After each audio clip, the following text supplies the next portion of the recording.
Hello and welcome to Man's Model Moments.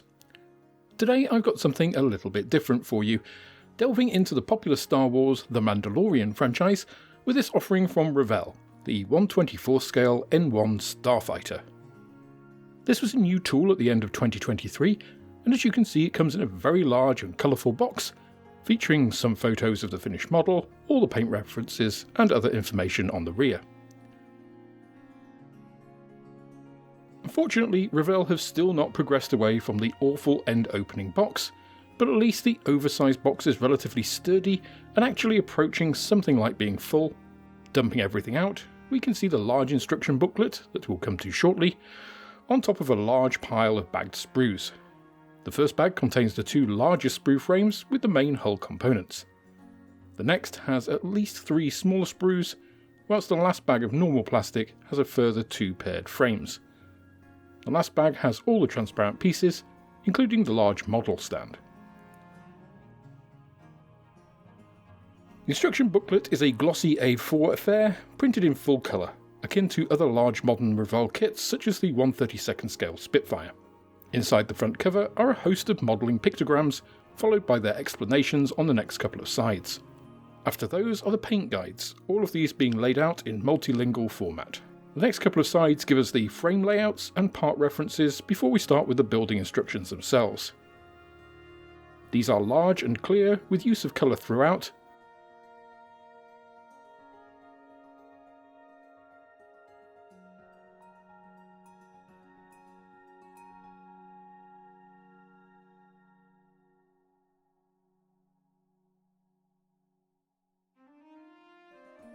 Calling out painting colours and decaling needed at each stage, and they look very smart and modern.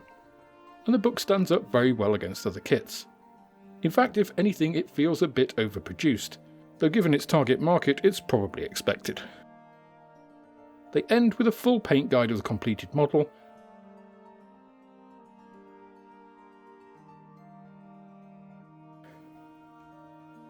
the decal sheet is more extensive than I expected for the subject, and it features nice bright colours printed in good register with no obvious excess carrier film or other vices like being too thick. The proof of course will be in the pudding, as they say.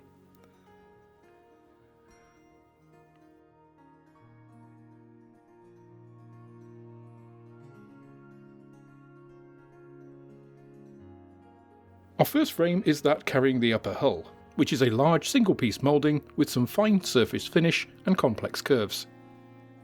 It has a large amount of cast detail and cutouts on it, and together with the other parts on this frame, shows Revell still have excellent engineering abilities.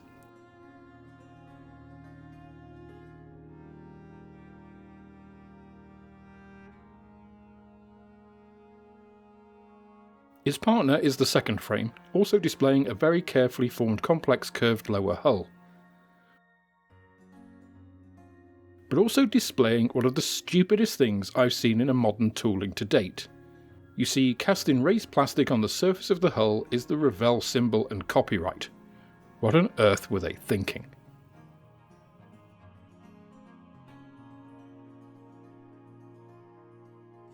Next up, we have 2 identical frames that form the majority of the components for the 2 outboard engine nacelles.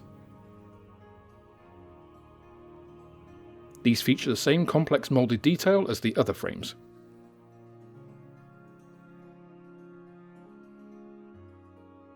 This frame contains those equivalent pieces for the underslung central engine and extended tail, with similar levels of casting across these pieces too.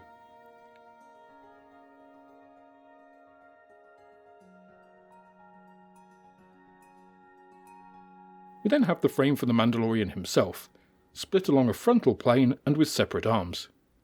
This also has the control panel and a large, deeply cast piece for the cockpit tub and internal techno stuff.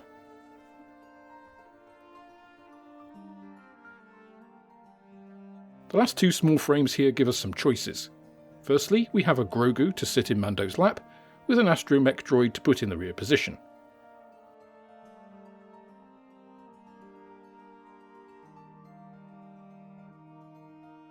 The second has a standing Grogu to put in that position with the optional clear dome.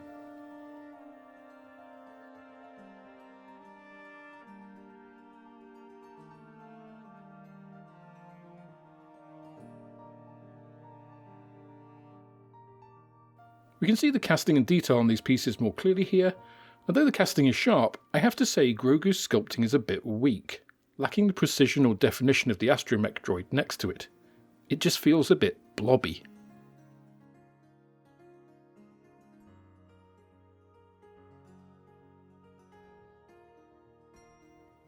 This can also be seen on the standing version, though the separate head is better with much sharper ears. This sculpting softness can also be seen in the Mandalorian body, which lacks good detail and definition across the parts. The one-piece instrument panel is much better, and this is a very nice part with good detail. The cockpit seat features some unfortunate raised slots for the figure, and the raised detail at the front also seems soft and basic.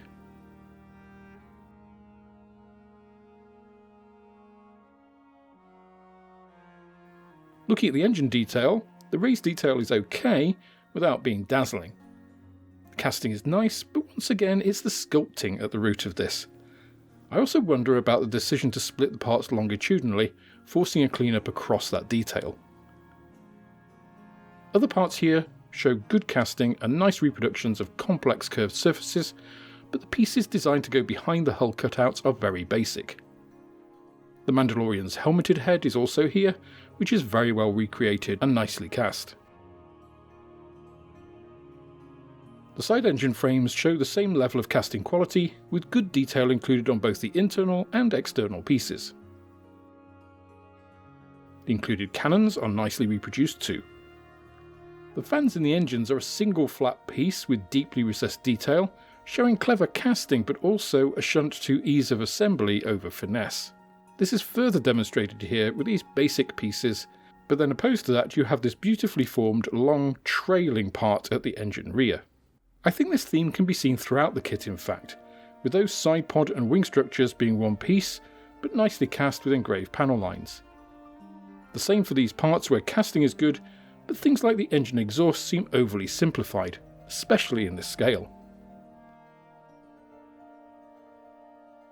The lower hull is a lovely boat-like casting, inexplicably marred by this large raised moulding of the Revell logo and copyrights as mentioned before.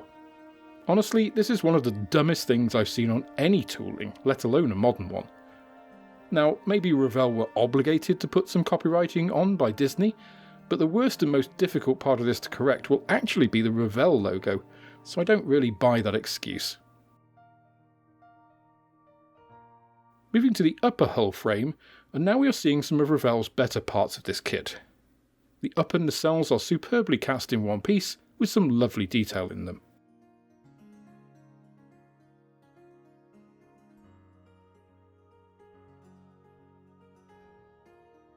The engineering prowess is displayed at its highest, however, in the wonderful upper hull part, which is this huge single section of curved, crisp and detailed polystyrene.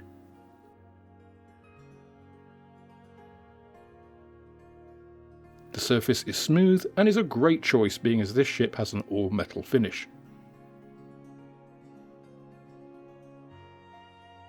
The final items to mention here are the nacelle fronts, which follow the same overall finish and detail as the other parts. Now this is a bit of a strange one in terms of how I feel about it. On one hand, Revell have done a good job of capturing the look and feel of this craft, and the engineering of some of the pieces, especially the larger ones like the upper hull, is fantastic. The plastic looks good, the smooth sweeping curves have a lovely finish to them, and where these come together is sharp and crisp. Flash is absent, and there is some nice detail on many of the parts. On the other hand, some of the moulded detail feels a bit soft and clumsy at the sculpting level, which gives something of a toy-like quality to the model rather than anything, and I am reminded of some of the feel of the old AMT Star Wars renderings of the 1990s. This is especially evident in the figures, which I wouldn't personally use, as there are many STL files available out there to 3D print better replacements. I get the feeling this kit is aimed to younger Mandalorian fans rather than modelers per se, as the low part count, large pieces and obvious mounting points seem to be leading that way. But then again, there are some fiddlier items like the pipes on the engines, which seem to be counter to that and muddy those waters. The price point, at just under £50 RRP, is good for a 1/24 scale model of this size, but it is high for a younger or first-time modeler interested in this because of the subject. The decal sheet is really nice, but features individual dials for the instrument display, for example, which are going to be challenging for that sort of buyer too. I think Revell should have thought a bit more about this one and exactly who it was aimed at. A smaller, more basic kit, even a snap-fit kit at around the £20 mark would have been better to get the Christmas market, I feel, and a more detailed, parts-heavy kit for a higher price point could have captured those die-hard Star Wars modelers wanting a real challenge. As it is, the kit seems to be caught in between the two, making it too complex and expensive for younger modelers, and probably not detailed or intricate enough for that dedicated fan. An example of this is the Mandalorian himself, who only comes as a seated figure with cast-in lugs on the seat for him, again making it feel more like a toy than a model kit. By far the most baffling part of this kit, though, is the ridiculous placement of the large and moulded-in logo and copyright information. I really don't understand why Revell would do this on the outside of the kit, and it definitely detracts from the model. If it were just the lettering, it wouldn't be quite so bad to remove, but that logo on the complex curve of the underhull, honestly, it's just such a dumb thing I can scarcely believe it. Overall though, this is going to give you a large and different model to tackle, and Star Wars subjects are always interesting to paint and weather.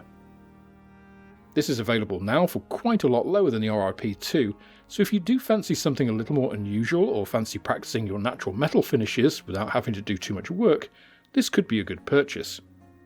I think it does have a big scope for adding further detail to it as well, and with the addition of some 3D printed figures I think it could really come alive. So I can recommend this kit, especially to Star Wars fans who are used to the old AMT kits, as you'll find this a big step up in quality from those, but it's certainly not Bandai level for sure. I think Revell could have done much more with this, and it wouldn't have taken too much more to elevate it into that, as I mentioned before, making it feel like a bit of a missed opportunity, especially given the actual engineering level of the kit, decals and instructions, which are all really good. I think the next unboxing review that I do, which is going to be the ICM 148 Sally, isn't a million miles away from this in terms of price and size, and it will be a good contrast to this. So make sure you're subscribed and have notifications set to all so you don't miss that when it drops. That's all for this instalment of Man's Model Moments. If you enjoyed the video, please click the like button, subscribe to the channel for more like it, and share this video with others you think would also enjoy it. You can also follow me on Instagram, Twitter and Facebook, and if you're feeling generous then I also have a Patreon, which is absolutely the best way of helping me to grow the channel and produce more content like this. With that, I hope you have plenty of modelling moments of your own, and I look forward to welcoming you on the next video.